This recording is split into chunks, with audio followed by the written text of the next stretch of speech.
Continuamos con la presentación, El futuro de la salud, innovaciones en atención médica a través de la IA, a cargo de Gustavo Martínez Casanova, Healthcare Specialist para Latinoamérica en Amazon Web Services. Una mirada estratégica a cómo la nube y la inteligencia artificial están transformando la atención médica en nuestra región.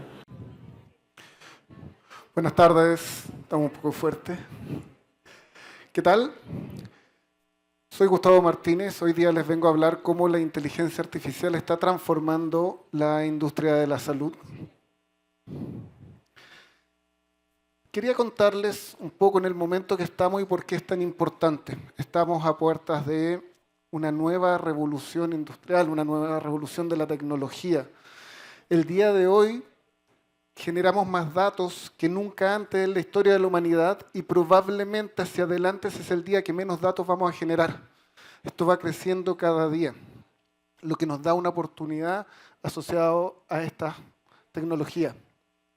Pero los datos necesitan ser procesados y la nube viene a revolucionar la industria de la tecnología en ese sentido. 10, 15, 20 años atrás, si yo quería tener un proyecto de inteligencia artificial, tenía que traer servidores con GPU, tenía que invertir un par de millones de dólares, esperar un par de meses, levantar, poner a funcionar estos servidores y recién ahí podía ir y probar lo que quería hacer funcionar dentro de algún sistema de inteligencia artificial.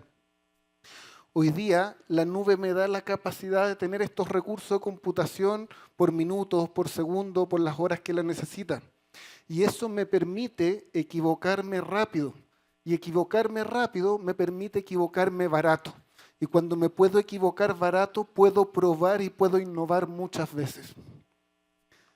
Aparte de eso, el tercer factor, en el año 2017 sale un paper que se llama Attention is all you need, que viene a cambiar la lógica de cómo funciona la inteligencia artificial, donde estos modelos cambian su percepción de lo que están haciendo.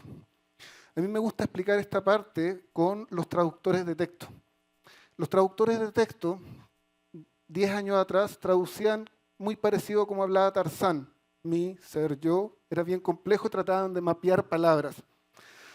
Hoy día, los modelos de inteligencia artificial generativa lo que hacen es que vectorizan el lenguaje. Y al vectorizar el lenguaje, entienden el significado.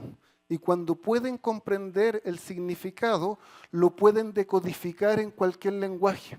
Por eso que hoy día los traductores tienen esa capacidad de hablar de una manera que sea entendible, que no suene robotizada, porque no está traduciendo palabra a palabra, sino que está vectorizando, está transformando el lenguaje en números. Estos números, estos vectores tienen un significado y yo puedo generar una relación con ello y luego transformarlo nuevamente en lenguaje, en chino, en inglés, en alemán, en el que requiera. Pero si recapitulamos un poco a la historia de lo que es la inteligencia artificial no es nada nuevo. La inteligencia artificial existe de los años 50. Incluso en los años 50 se acuña lo que se llama el test de Turing. El test de Turing básicamente es que una persona se ponga frente a un computador, hable con el computador y pueda detectar si al otro lado del computador hay una máquina y una persona.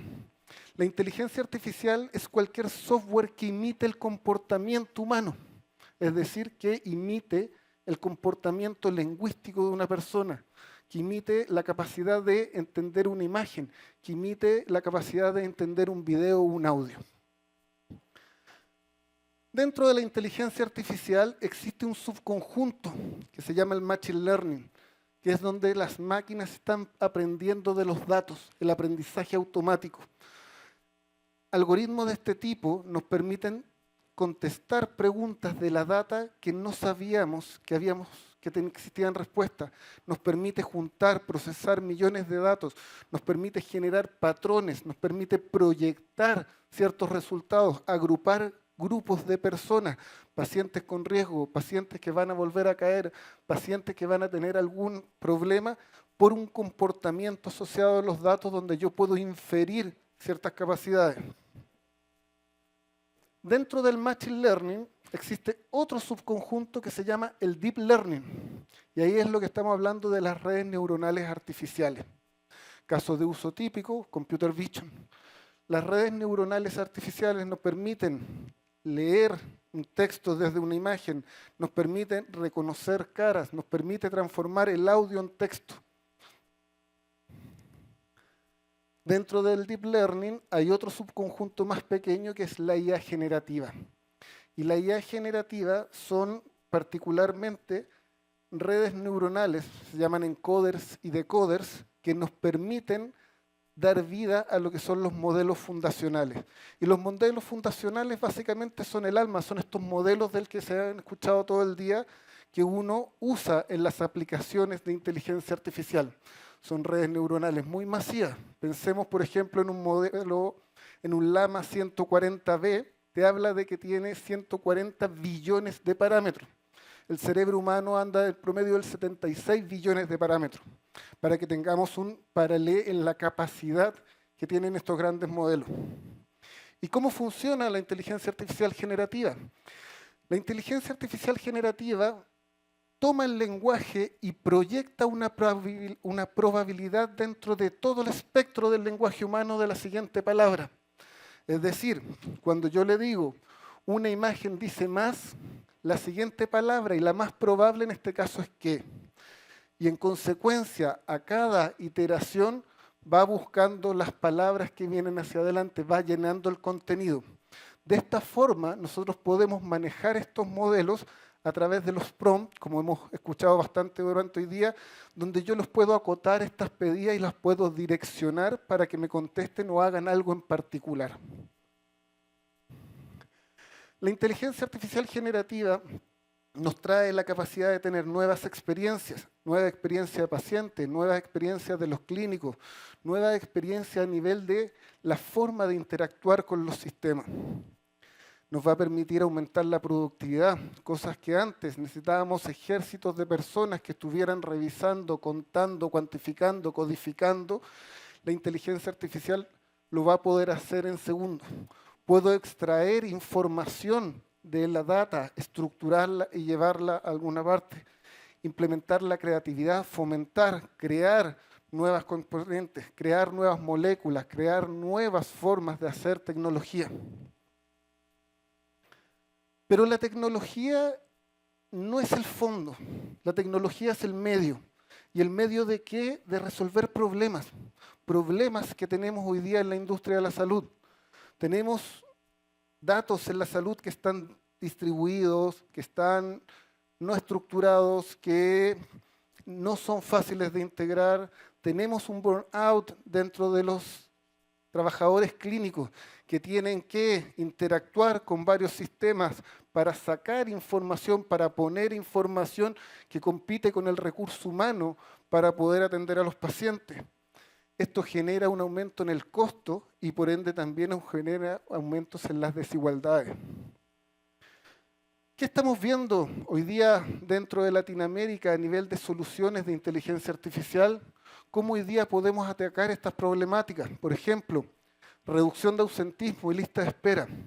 ¿Qué peor que una persona llegue a atenderse, tenga una operación, esté el médico, esté el anestesista, esté el quirófano, esté todo el equipo médico esperando, llegue la persona a operarse y le falte, por ejemplo, un examen, o no haya llegado en ayunas, o no haya llegado acompañado de alguien porque no va a poder irse a la casa? A través de estos agentes de inteligencia artificial podemos guiar al paciente, recordarle la cita, recordarle que tiene que llegar en ayunas, recordarle que tiene que venir acompañado, poder ir captando esta información, revisar dentro del mismo sistema si están todos los exámenes que permite que se pueda operar y poder tomar acciones antes que esto pase. A nivel de Machine Learning, y aquí ni siquiera estamos hablando de IA generativa, si tenemos los datos y tenemos la información de los pacientes, sabemos qué está pasando, sabemos dónde está la oferta que tenemos como institución de salud y sabemos dónde está la demanda, las máquinas van a poder simular combinatorias para buscar un mejor uso de los recursos y lo van a poder hacer en segundos y nos van a poder presentar la mejor combinatoria. Por ejemplo, de uso de quirófanos, por ejemplo, de dirección de dónde vamos a poner a nuestros pacientes, dónde hay un recurso disponible y dónde hay una necesidad. Cada vez que vamos al médico, buscamos hora, vemos que hay una hora a las 10, a las 10:15, a las 10:30. Tengo 15 minutos para ver al paciente. En este tiempo, si yo tengo un paciente que tiene 200 páginas de historia clínica, probablemente no tengo ninguna posibilidad de entender qué pasa con él. Y si le pregunto, por ejemplo, qué medicamentos está tomando, me va a decir, mi hija sabe. O quizás ni siquiera esté consciente. Hoy día, a nivel de inteligencia artificial, yo podría pasarle el Quijote de la Mancha completo a un modelo y preguntarle cuántas veces y dónde se cayó Sancho Panza del burro. Y va a poder procesar las miles de páginas en pocos segundos y darme las respuestas que necesito. Con las fichas clínicas, si yo las pudiese integrar, procesar a través de estos modelos de lenguaje y generar resúmenes enfocados, porque el profesional de cardiología lo que quiere saber del paciente es bien específico y lo que quiere saber la persona de urgencias dentro del hospital tiene otro tipo de componente. En cardiología voy a querer la historia de la familia, historia del paciente, algunos datos y probablemente en urgencia necesito otro tipo de información. Si el resumen que me está preparando el sistema no es suficiente, tengo que ir más allá. Tengo que poder permitir que el médico en lenguaje natural le pregunte al sistema los datos del paciente. ¿Qué va a hacer la inteligencia artificial ahí? ¿Y qué está haciendo en este caso? Básicamente está transformando el lenguaje en sentencias de SQL, que voy al sistema a traer esa información, la recibo y luego voy a otro modelo, a otro LLM, que me va a permitir estructurar ese mensaje en lenguaje natural para contestarle al médico. Entonces el médico me puede preguntar, el paciente cuántas veces ha venido este año por problemas gástricos. El paciente ha venido 4 veces. ¿Qué exámenes se le hicieron? Se le hizo A, B y C. Cuando le digo, dime el resultado de C, ya no voy a las fichas, sino que va al sistema de laboratorio, trae los resultados del laboratorio y me dice, estos son los resultados. El médico necesita tener esa facilidad de ir a los datos y, sobre todo, después de poder accesar a otras fuentes de información. Hoy día tenemos casos de enfermedades raras, tratamientos, disoluciones de medicamentos que probablemente no le vamos a pedir a los médicos que se lo sepan todo. De igual manera, estos modelos pueden ir a estas guías clínicas, a libros de medicina, a la información que tenga, a traerme esa información. Si tengo, por ejemplo, un medicamento que necesito diluir, no sé cuál es la dilución, y eso podría traer un efecto negativo sobre el paciente, bueno, puedo ir a las guías clínicas y preguntarle cuánta es la disolución de este medicamento. Va a buscar dentro de todo la información y me va a traer ese resultado. Y con seguridad voy a saber que la disolución que necesita mi paciente es esa. Es muy común que cuando vamos al médico, el médico nos atienda más o menos así. ¿Y usted qué le duele? ¿Y hace cuánto le duele? ¿Y qué tomó? ¿Y cuántos días lleva? Yo necesito que el médico nos esté mirando, que el médico esté conectado con el paciente. Si el paciente viene por depresión y yo veo que cada vez que le habla me pone la oreja, probablemente tiene sordera y eso lo tiene apartado del mundo. Entonces, el médico debe tener todo sus focos, su atención, sus sentidos sobre el paciente y no sobre un computador, no sobre una pantalla, no sobre un teclado. Hoy día, a nivel de inteligencia artificial, puedo generar una transcripción completa de la conversación médico-paciente. Eso básicamente es Deep Learning. Luego de esa transcripción, tomarla y decirle a un Large Language Model, quiero que me armes un informe de tipo SOAP, situación, objetivo, acción y plan, y que se lo presente al médico en pantalla. El médico lo lea, si le gusta lo aprueba y si no lo aprueba lo modifique. Cuando lo modifique yo quiero rescatar que lo modificó, porque el día de mañana voy a reentrenar ese modelo para que no lo tenga que volver a modificar. Hecho el resumen, el informe médico, pasa a áreas de back office del hospital a codificación.